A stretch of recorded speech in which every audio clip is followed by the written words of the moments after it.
ಬೆಳಗಿನ ತಿಂಡಿಗಾಗಲಿ ಅಥವಾ ಮಧ್ಯಾಹ್ನದ ಲಂಚ್ ಬಾಕ್ಸ್ಗಾಗಲಿ ಈ ರೀತಿ ತುಂಬ ಈಸಿಯಾಗಿ ಮೆಂತ್ಯ ಬಾತ್ ಮಾಡ್ಕೊಳ್ಳೋಣ. ನಾನು Lekhana, welcome back to our channel. ಈಗ ನೋಡ್ಕೊಳ್ಳೋಣ ಹೇಗೆ ಮಾಡ್ಕೊಳ್ಳೋದಂತ. ತುಂಬಾ ಟೇಸ್ಟಿಯಾಗಿ, ಅದು ಕೇವಲ 10 ನಿಮಿಷದಲ್ಲಿ ಹೇಗೆ ಮಾಡ್ಕೊಳ್ಳೋದಂತ ನೋಡ್ಕೊಳ್ಳೋಣ. ಈಗ ಒಂದು ಪ್ಯಾನ್ಗೆ ನಾನು ಎಣ್ಣೆ ಸೇರಿಸ್ಕೊಂಡಿದ್ದೀನಿ. ಹಾಗೆ ಈರುಳ್ಳಿ, ಬೆಳ್ಳುಳ್ಳಿ, ಶುಂಠಿ ಮತ್ತು ಕೊಬ್ಬರಿ ಸೇರಿಸ್ಕೊಂಡು ಒಂದು 7ರಿಂದ 8 ಹಸಿಮೆಣ್ಸಿನ್ಕಾಯಿ ಸೇರಿಸ್ಕೊಂಡು ಚೆನ್ನಾಗಿ ಹುರ್ಕೊಳ್ಳೋಣ. ಇದಕ್ಕೆ ಮಸಾಲೆಗಳು ಸೇರಿಸ್ಕೊಳ್ಳೋಣ.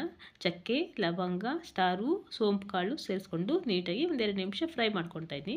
ಇದಕ್ಕೆ ಒಂದು ಟೊಮೆಟೊನು ಆ್ಯಡ್ ಮಾಡಿಕೊಂಡು ಸ್ವಲ್ಪ ಫ್ರೈ ಮಾಡ್ಕೊಳ್ಳೋಣ. ಎಣ್ಣೆಯಲ್ಲಿ ಫ್ರೈ ಮಾಡ್ಕೊಂಡ್ರೆ ಟೇಸ್ಟ್ ಚೆನ್ನಾಗಿರುತ್ತೆ ಅಂತ. ಇದು ಸ್ವಲ್ಪ ಆರಿದ ನಂತರ ಮಿಕ್ಸಿಗೆ ಜಾರ್ ಸೇರಿಸ್ಕೊಂಡು ಇದಕ್ಕೆ 1 ಟೇಬಲ್ ಸ್ಪೂನ್ ಧನಿಯಾ ಪುಡಿ, ಸ್ವಲ್ಪ ನೀರು ಸೇರಿಸ್ಕೊಂಡು ನೀಟಾಗಿ ಗ್ರೈಂಡ್ ಮಾಡಿ ಪೇಸ್ಟ್ನ ರೆಡಿ ಮಾಡಿ ಇಟ್ಕೊಳ್ಳೋಣ ಪಕ್ಕದಲ್ಲಿ. ಈಗ ಮಾಡ್ಕೊಳ್ಳೋದಕ್ಕೆ ಒಂದು ಕುಕ್ಕರ್ ತೊಗೊಂಡಿದ್ದೀನಿ. ಕುಕ್ಕರ್ಗೆ 1 ಟೇಬಲ್ ಸ್ಪೂನ್ ತುಪ್ಪ, 1 ಟೇಬಲ್ ಸ್ಪೂನ್ ಎಣ್ಣೆ ಸೇರಿಸ್ಕೊಳ್ತಾ ಇದ್ದೀನಿ. ಮೆಂತ್ಯ ಸೊಪ್ಪಲ್ಲಿ ಕಹಿ ಅಂಶ ಇರೋದ್ರಿಂದ ಸ್ವಲ್ಪ ಎಣ್ಣೆಯಲ್ಲಿ ಚೆನ್ನಾಗಿ ಬಾಡಿಸ್ಕೋಬೇಕಾಗುತ್ತೆ. ಎಣ್ಣೆ ಕಾದ ನಂತರ ಇದಕ್ಕೆ ಸ್ಪೈಸಸ್ ಸೇರಿಸ್ಕೊಳ್ಳೋಣ. ಚಕ್ಕೆ, ಲವಂಗ, ಏಲಕ್ಕಿ, ಸ್ಟಾರು ಸೇರಿಸ್ಕೊಳ್ತಾ ಇದ್ದೀನಿ. ಹಾಗೆ 2 ಈರುಳ್ಳಿನ ಸೇರಿಸ್ಕೊಂಡು ಎಣ್ಣೆಯಲ್ಲಿ ಸ್ವಲ್ಪ ಫ್ರೈ ಮಾಡ್ಕೊಳ್ಳೋಣ. ನಂತರ 1 ಟೊಮೆಟೊ ಹಾಕಿ ಚೆನ್ನಾಗಿ ಬಾಡಿಸ್ಕೊಳ್ಳೋಣ. ಈ ಮೆಂತ್ಯ ಬಾತ್ಗೆ ನಾವು ಯಾವಾಗಲೂ ಮಸಾಲ ರುಬ್ಬಿ ಹಾಕಿದರೆ ಟೇಸ್ಟ್ ಚೆನ್ನಾಗಿ ಬರುತ್ತೆ. ಎಣ್ಣೆಯಲ್ಲಿ ಬಾಡಿಸ್ಕೊಂಡಿದ ನಂತರ ಇದಕ್ಕೆ ನಾನು 1 ಕಟ್ ಆಗೋಷ್ಟು ಮೆಂತ್ಯ ಸೊಪ್ಪನ್ನ ಚೆನ್ನಾಗಿ ಕಟ್ ಮಾಡಿ ತೊಳೆದಿಟ್ಕೊಂಡಿದ್ದೀನಿ. ಇದನ್ನು ಸೇರಿಸ್ಕೊಂಡು ಇದನ್ನು ಹಸಿ ವಾಸನೆ ಹೋಗೋವರೆಗೂ ಎಣ್ಣೆಯಲ್ಲಿ ಬಾಡಿಸ್ಕೋಬೇಕಾಗುತ್ತೆ. ಅದರಲ್ಲಿ ಕಹಿ ಅಂಶ ಇರೋದಕ್ಕೆ ನಾವು ಸ್ವಲ್ಪ ಎಣ್ಣೆಯಲ್ಲಿ ಚೆನ್ನಾಗಿ ಬಾಡಿಸ್ಕೋಬೇಕು.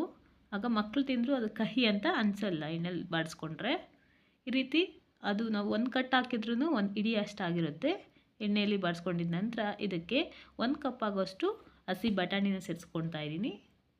ಹಸಿ ಬಟಾಣಿ ಸೇರಿಸ್ಕೊಂಡು ನೀಟಾಗಿ ಮಿಕ್ಸ್ ಮಾಡ್ಕೊಳ್ಳೋಣ. ನಂತರ ನಾವು ಫ್ರೆಶ್ ಆಗಿ ಮಾಡ್ಕೊಂಡಿರೋಂಥ ಮಸಾಲೆನ ಸೇರಿಸ್ಕೊಳ್ಳೋಣ.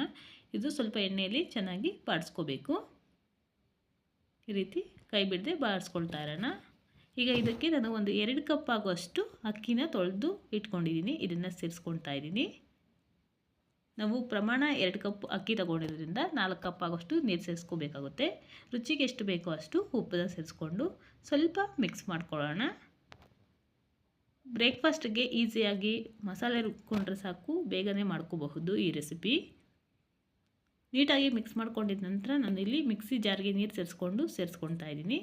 ನಾನು ಆಗಲೇ ಹೇಳ್ದಾಗೆ 2 ಕಪ್ ಅಕ್ಕಿ ತೊಗೊಂಡಿದ್ದೀನಿ. ಇದಕ್ಕೆ 4 ಕಪ್ ಆಗೋಷ್ಟು ನೀರನ್ನ ಸೇರಿಸ್ಕೊಳ್ತಾ ಇದ್ದೀನಿ. ಮತ್ತೆ 1 ನಿಮಿಷ ಮಿಕ್ಸ್ ಮಾಡ್ಕೊಳ್ಳೋಣ. ಸ್ಟೀಲ್ ಪಾತ್ರೆ ಆಗಿರೋದ್ರಿಂದ ತಳ ಜಾಸ್ತಿ ಇಟ್ಬಿಡುತ್ತೆ. ನಂತರ ಮಸಾಲೆ ನಾವು ಫ್ರೆಶ್ಶಾಗಿ ಹಾಕ್ಕೊಂಡಿರೋದ್ರಿಂದನೂ ತಳ ಹಿಡಿಯೋ ಚಾನ್ಸಸ್ ಇರುತ್ತೆ. ಅದಕ್ಕೆ ಮಧ್ಯದಲ್ಲಿ ಮಿಕ್ಸ್ ಮಾಡ್ಕೊಳ್ಬೇಕು. ಈ ರೀತಿ ಕುದಿ ಬರ್ತಾ ಇರುವಾಗ 1 ಟೇಬಲ್ ಸ್ಪೂನ್ ತುಪ್ಪ, ನಂತರ 1 ಟೇಬಲ್ ಸ್ಪೂನ್ ಆಗೋಷ್ಟು ನಿಂಬೆ ಹುಳಿನ ಸೇರಿಸ್ಕೊಳ್ಳೋಣ. ಚೆನ್ನಾಗಿ ಕುದಿ ಬಂದ ನಂತರ ನಾವು ಲಿಡ್ ಕ್ಲೋಸ್ ಮಾಡಿ ಇದನ್ನು ಬೇಯಿಸ್ಕೋಬೇಕಾಗುತ್ತೆ.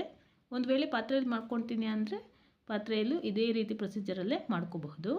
ಚೆನ್ನಾಗಿ ಮಿಕ್ಸ್ ಮಾಡ್ಕೊಂಡಿದ ನಂತರ ಲಿಡ್ ಕ್ಲೋಸ್ ಮಾಡಿ 2 ವಿಷಿಲ್ ಬೇಯಿಸ್ಕೊಳ್ತಾ ಇದ್ದೀನಿ. 2 ವಿಷಿಲ್ ಆದ ನಂತರ ಸ್ವಲ್ಪ ತಣ್ಣಗಾಗಬೇಕು ಕುಕ್ಕರು.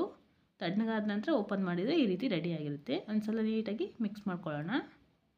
ಈ ರೆಸಿಪಿ ಇಷ್ಟ ಆದರೆ ಲೈಕ್ ಮಾಡಿ. ಇದೇ ರೀತಿ ಇನ್ನಷ್ಟು ರೆಸಿಪೀಸ್ಗೋಸ್ಕರ ನನ್ನ ಚಾನಲ್ನ ಸಬ್ಸ್ಕ್ರೈಬ್ ಮಾಡ್ಕೊಳ್ಳಿ. Thank you for watching.